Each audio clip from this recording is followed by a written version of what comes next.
আসসালামু আলাইকুম বুবুরা বাইয়েরা, আশা করি আনারা ব্যাকে অনেক ভালো আছেন। আজকে আন্নাগুলো লইয়েছি একবারে শীতকালের কসকসে আন্নের মূলার সবজি দিয়ে দারুণ একটা সালাদ তৈরি করুম। আসলে এই সালাদটা আন্নের শীতের রাতে ভাতের লগে খাইতে কিন্তু অনেক স্বাদ লাগবে। মাছ মাংসের পাশাপাশি এবং যে কোনো তরকারি থাকবে ওইটার লগে অনেক ভালো লাগে। ইয়ে নাই আন্নের টমাটো নিচে দুগা দেখতে পাচ্ছেন কীভাবে আমি ঘুরাইয়ের একার এরকম বন্ধু থাকলে কিন্তু লই ঘুরাইতে অনেক ভালো লাগে, মনে হয় গাছে দড়ি রয়েছে। দেখছেন এজন গাছে দড়ি রয়েছে। তারপর আগে তো দিয়েছে না করে মোডাইল গা মূলে এই মূলাটা আর অনেকগুলো সালাদ হইব। তারপর এনে খিরিয়া লইছি, দেখছেন নাকি কস করছে। এনে দুগা খিরিয়া লইছি। এরকম মানে মূলের সালাতের লগে এইগুলো দিয়ে বানাইলে কিন্তু অনেক স্বাদ হইব, অনেক মজা লাগব। তারপরে এনে লইছি অনেকগুলো কাঁচামরিচ। এবার ইগুনটা কুচি কুচি করে কাটিলমু। কীভাবে কাটম একটু আমার ভিডিওটা খেয়াল করে দেখলে বুঝতে পারবেন। আশা করি আর রেসিপি রান্নাকে ভালো লাগবে। ভালো লেগে থাকলে প্লিজ ওকে লাইক দিয়ে আর ভিডিওর লগে সংযুক্ত থাকবেন। এবার আয়ানের মূলা টমাটো কাঁচামরিচ গুণরে ভিজামু। প্রথমে কাঁচামরিচ গুণরে হানির মধ্যে হালাইছি। ইয়ানে ওকে শিল্পের গাবলার মধ্যে কতদিন হানি লইছি, হানির মধ্যে মরিচ গুণ দিছি। তারপরে আনের শশা গুণ দিচ্ছি খিরে, এরপরে টমাটো গুণের বন্ডু হালাই এবার পানির মধ্যে দিয়ে দিচ্ছি। তারপরে মূলাগা দিছি। মূলাগা তো বেশি বড্ডা লাগতো নয়, মানে আইটটো নয়। এবার একার মূলাগারে 2 ভাগ করি হানির মধ্যে হালাই দিমু। এর আগে দিয়ে একার শশা কাঁচামরিচ টমাটো এগুলো সুন্দর করে 2 দেয় লইছি। এবার মূলাগারে একান বোর্ড লইছি আর বড় একান ছুরি লইছি। এটা দিয়ে আগা গোড়া কাটি লইছি। এরপরে দিয়ে একটু সিলি এলামও। খিরা টমাটো তো দেওয়া হয়ে গেছে। এবার পানিগুলা বদলে আবার বালা পানি লই এনে কিছু ধনিয়া হাতা ধুইয়ের। এবার চার হাঁস টুকরা মূলেরা পাতলা পাতলা করে ছুরি দিয়ে কাটি লইছি। এবার ইগিন যে ছুরি দিয়ে একদম চিকন চিকন করে কাটি লমু। যত চিকন করে কাটবেন তত সালাদটা অনেক মজা হইব খাইতে। মূলা কিন্তু এরকম চিকন চিকন করে আমি কাটি লইছি। সবগুলা মূলা আমি আগে কাটি লইছি, সামান্য একটু আনাগর লগে শেয়ার করছি। দেখছেন নি কি সুন্দর সাদা সাদা দেখা যায়। এই সালাডটা বানাইতে অবশ্যই এরকম চিকন চিকন করে মূলাটা কাটতে হইব, তাহলে সালাডটা খাইতে কিন্তু অনেক ভালো লাগবে। এবার কাটিলাম মই খিরার প্রথমে এরকম পাতলা করে মুখটা কাটি লইবেন। তারপরে পাতলা মুখ ইয়েন দি খিরার মুখের মধ্যে একদম ডলতে ডলতে ডলতে ডলতে দেখবেন এক পর্যায়ে হেনা হেনা বাইরেইব। এই খিরার মুখের মধ্যে বেশিরভাগ তিতেই থাকে। এরকম ডলি ডলি দেখছেন নি ফেনাও বাইরেছে। এই যে কষ এরকম ডলে ডলে বাইর করলে তাহলে আমরা তিতাটা চলি যায়, খিরাটা খাইতে কিন্তু অত তিতা লাগে না। এবার আমি এগুলোর হুঁচি হালাই দিচ্ছি, আবার খিরাটারে সিলি লইয়ের এভাবে দেখতে পাচ্ছেন হুড়াটা ঘিরে একেবারে সিলি লইছি। এবার এটারও আমি পাতলা পাতলা করে কাটি লইয়ের।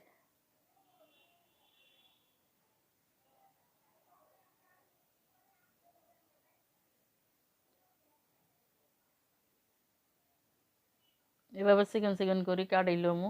আর বন্ধুরা আমার রেসিপিকে কিরকম লাগে আর কমেন্টস করে জানাইন। আর প্লিজ ওগা সাবস্ক্রাইব করে পাশে থাকা অল বাটনে প্রেস করে দিবেন। আর যখনই ভিডিও ছাড়াম আনারা নোটিফিকেশন হাই দিবেন। দেখছেন নি খিরে এখন এরকম চিকন চিকন করে কাটছি পাতলা পাতলা করি। খিরে আর মূলাটা কাটি লইছি, দেখছেন নি 2 পাশে রাখছি। দরনটা চিকন চিকন কিন্তু অনেক ভালো লাগছে। এ পর্যায়ে এবার টমাটো গারে কাটি লমু। টমাটো গারে আমি মাঝখান দিয়ে হাইলাই লমু।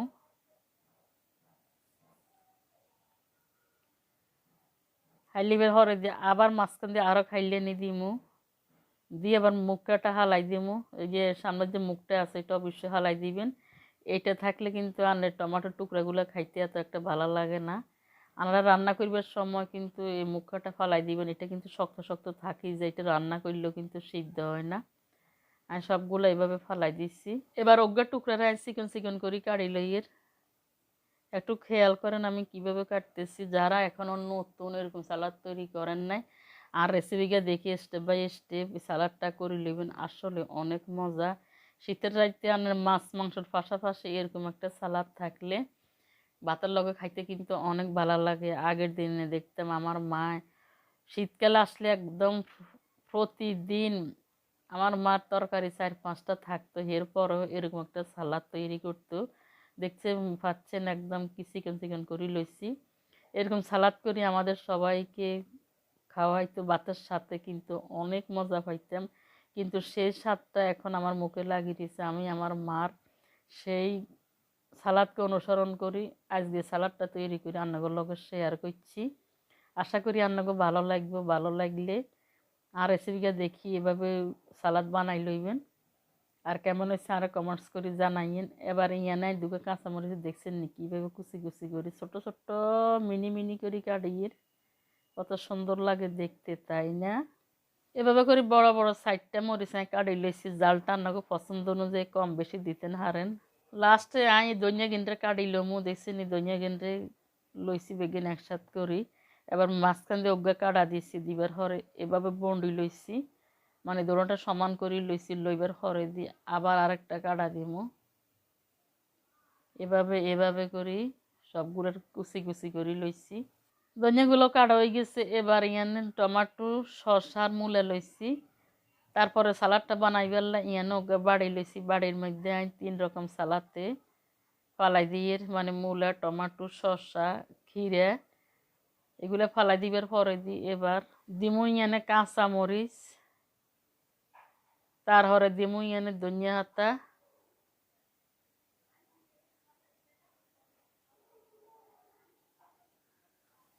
সবশেষে দিয়ে দিয়েছি ইয়ানে আন্নের স্বাদ মতো লবণ। লবণটা দিবার হরে এবার হাত দিয়ে প্রাথমিকভাবে একটু মাখি লইয়ে সবগুলো ফিনিশিং করি লইয়ের, একটু ফিনিশিং করি নিবার হরে দিয়ে এবার ইয়ানে কতকিন সর্ষের তেল ডালি দিমু। বেশি করে সর্ষের তেল দিয়ে আন্নার এই সালাদগুলো বানাইলে কিন্তু অসম্ভব একটা মজা লাগে, অসাধারণ মজা লাগে। দেখতে পাচ্ছেন কালারটাও চেঞ্জ হয়ে গেছে। এবার আমি হাত দিয়ে সুন্দর করে এইগুলোরে মাখি চুকি ফিনিশিং করে নিছি। আর সুন্দর একটা গ্রান ছড়াই গেছে চতুর্দিকে দিয়ে, আমিও সুন্দর একটা গ্রান পাচ্ছি। আসলে এটা দেখতে যত সুন্দর, সালাডটা খেতে কিন্তু দারুণ মজা। আপনারা যারা এখন এরকম সালাদ তৈরি করি খান না, আর রেসিপিটা দেখি স্টেপ বাই স্টেপ বানাই খাইবেন, আর তার মজাটা বুঝতেন পারবেন কেমন লাগবো। দেখছেন কতটা লোভনীয় লাগে। বন্ধুরা সবাই আমাকে সাপোর্ট করবেন, সাপোর্ট করার মানে লাইক কমেন্ট শেয়ার করবেন এবং সাবস্ক্রাইব করে পাশে থাকা বেল বাটন বাজিয়ে রাখবেন। আমি যখনই ভিডিও ছাড়ব নোটিফিকেশনে পাই যাবেন, এবং আর ভিডিওটা হইলে ধরে শেষ পর্যন্ত দেখবেন। মূলের সালাদটা আপনাদের আরও কাছে থেকে দেখাইয়ে কতটা লোভনীয় লাগছে। আর শসাটা কিন্তু মূলের সালাদের সাথে অপশনাল, আপনারা চাইলে দিতেও পারেন নাও দিতে পারেন। বিশেষ করে শীতের সময় এই সালাডটা খাইতে অনেক ভালো লাগে, আর শীতের রাতে খাইতে অনেক অসাধারণ লাগে। আর এরকম সালাদের জলটা হইলে কিন্তু আপনার সরিষার তেলের ঘেরানে এবং সালাদের ঘেরানে আপনার পেট ভরে তৃপ্তি করে ভাতটা খেয়ে নিতে পারবেন। আল্লাহ হাফেজ।